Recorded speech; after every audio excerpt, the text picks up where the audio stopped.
নমস্কার, আমার journey to ঝাড়গ্রামের ষষ্ঠ পর্বে আপনাদের জানাই স্বাগত। আজ আমরা যাচ্ছি এখানকার বহু প্রাচীন, বহুল প্রসিদ্ধ, জাগ্রত দেবী কনক দুর্গার মন্দির দর্শনের উদ্দেশ্যে।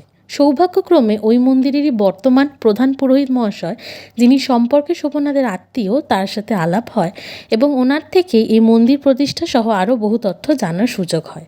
তাই সরাসরি ওনার কণ্ঠেই ওনার বলা কাহিনী ভাগ করে নিচ্ছি আপনাদের সাথে আজ আমাদের এই মন্দির ও দেবী দর্শনের নেপথ্যে। বিভিন্ন মন্দির তৈরি হয়েছে, যেমন এই মন্দিরটা চিল্কিগড়ের রাজা যে ছিলেন জগদীশচন্দ্র দেবধবলদেব, এই মন্দিরটা তিনি বাংলা 1344 সালে নির্মাণ করেন। তো পুজো মায়ের কনক দুর্গার প্রথম আবির্ভাব হয় তখন এখানে সামন্ত রাজা ছিল, তার নাম গোপীনাথ মত্তগজ সিংহ। মত্তগজ সিংহ ওদের টাইটেল ছিল। সেই গোপীনাথ মত্তগজকে মায়ের স্বপ্নে নির্দেশ হয়েছিল রানীর হাতের কঙ্কন দিয়ে অষ্টধাতুর মূর্তি নির্মাণ করার জন্য কনক দুর্গা নামে। সেই সময় যিনি শেখরা ছিলেন তাকে মায়ের নির্দেশ হয়েছিল মূর্তিটা নির্মাণ করার জন্য, আর যে ব্রাহ্মণ ছিলেন তাকে নির্দেশ হয়েছে তুই আমাকে প্রতিষ্ঠা করে পুজো। এই তিনজনকে এক রাত্রে স্বপ্ন হয়, ব্রাহ্মণ আর শেখরা দুজন এসে রাজার কাছে উপস্থিত হবে। শেখরা বলে আমাকে এরকম নির্দেশ হয়েছে, আর আপনার কাছে যেরকম আপনাকে নির্দেশ হয়েছে সেই নির্দেশ অনুযায়ী আমাকে জিনিসপত্রগুলো দিয়ে দেয়। ওই রানীর হাতের কঙ্কন এবং তার সাথে অষ্টধাতু, যেসব ধাতু লাগে, একটা ধাতু, সেসব ধাতু দিয়ে তারপর মূর্তি নির্মাণ হলো। আর ওই ব্রাহ্মণ যিনি ছিলেন তিনি প্রতিষ্ঠা করেন। সেটা আমাদেরই পূর্বপুরুষ প্রথম। না না, 8 পুরুষ আগে। 8 পুরুষ আগে, এটা তো 550 বছর আগের কথা।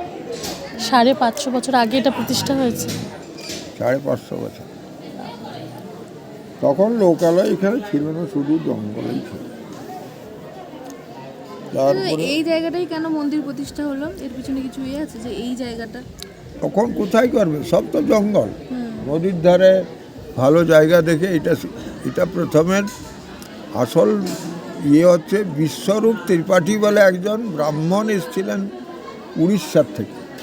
তখন মোগল সাম্রাজ্য ছিল, সেই সময় আসেন উনি ওখান থেকে, উড়িষ্যার থেকে এনে এই জায়গাটাকে তিনি সিদ্ধান্ত নিলেন এইখানে মন্দির করবো। এইখানে আটচালার মন্দির, আর ওই যে ছোট মন্দিরটা যেটা আছে ওটা ওইখানে রাধাকৃষ্ণের মন্দির তিনি তৈরি করেন। এইখানে মায়ের পূজা হতো। তখন মহামায়া বলে একজন মা দুর্গার রূপ ছিল, একবার পুরো সোনার মূর্তিটা ছিল। সেই মূর্তিটা কনক মানে তো সোনা।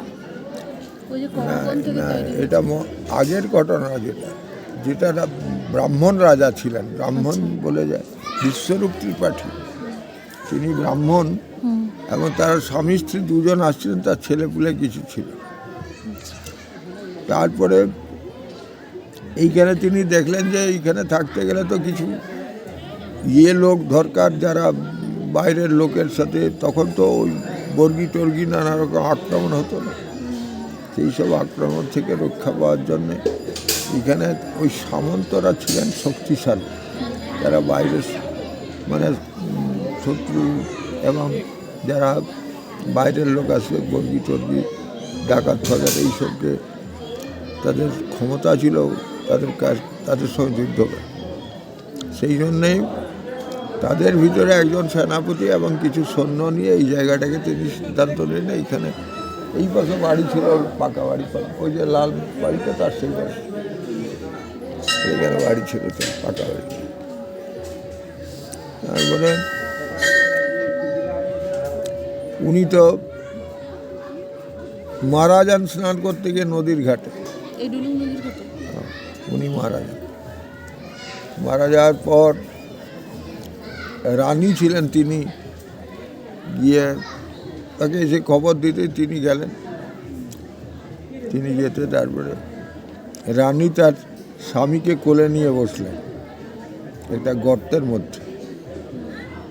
সেই নদীর ধারে এমনি নালার মতো আছে, জল যাওয়ার গর্ত হয়ে আছে, সেই জায়গায় বসলেন। তারপরে রানী বললেন যে আমার উপরে একটা পাথর চাপা দিয়ে। তিনি তার সাথে সমরণে গেলেন। আচ্ছা। সে তখন থেকে তারপরে এই যে যারা সেনাপতি ছিলেন যিনি গোপীনাথ মত্তগয় তিনি রাজা হয়ে তার সময় মা কনক দুর্গা প্রতিষ্ঠা হয়েছে। এই হচ্ছে আগের ঘটনা আর কি। এইখানে আটচালা এটা মানে তারপরে যখন সামন্ত রাজার একমাত্র মেয়ে ছিল তাকে বিয়ে দিয়েছিলেন ঘাটশিলার রাজার সাথে। সেই রাজার এর তো মেয়ে ছাড়া অন্য কোনো বংশধর ছিল না। তখন শেষে দেখলেন যে ওই তার মেয়ের ছেলেকে এনে এখানে রাজা, তখন থেকে তখন থেকেই ক্ষত্রিয় রাজবংশ, এখনও সেই রাজবংশ আছে, এইভাবে চলে আসছে। আর আমরাই আমাদেরই পূর্বপুরুষ রামচন্দ্র ষড়ঙ্গী ছিলেন, তিনি প্রথম মা কনক দুর্গাকে প্রতিষ্ঠা করেন। এই তখন থেকে আমাদের বংশ পরম্পরা আছে।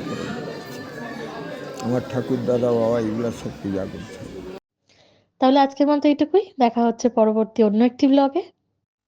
আজকের মতো টাটা, টিল দেন, দুক্কা দুক্কা।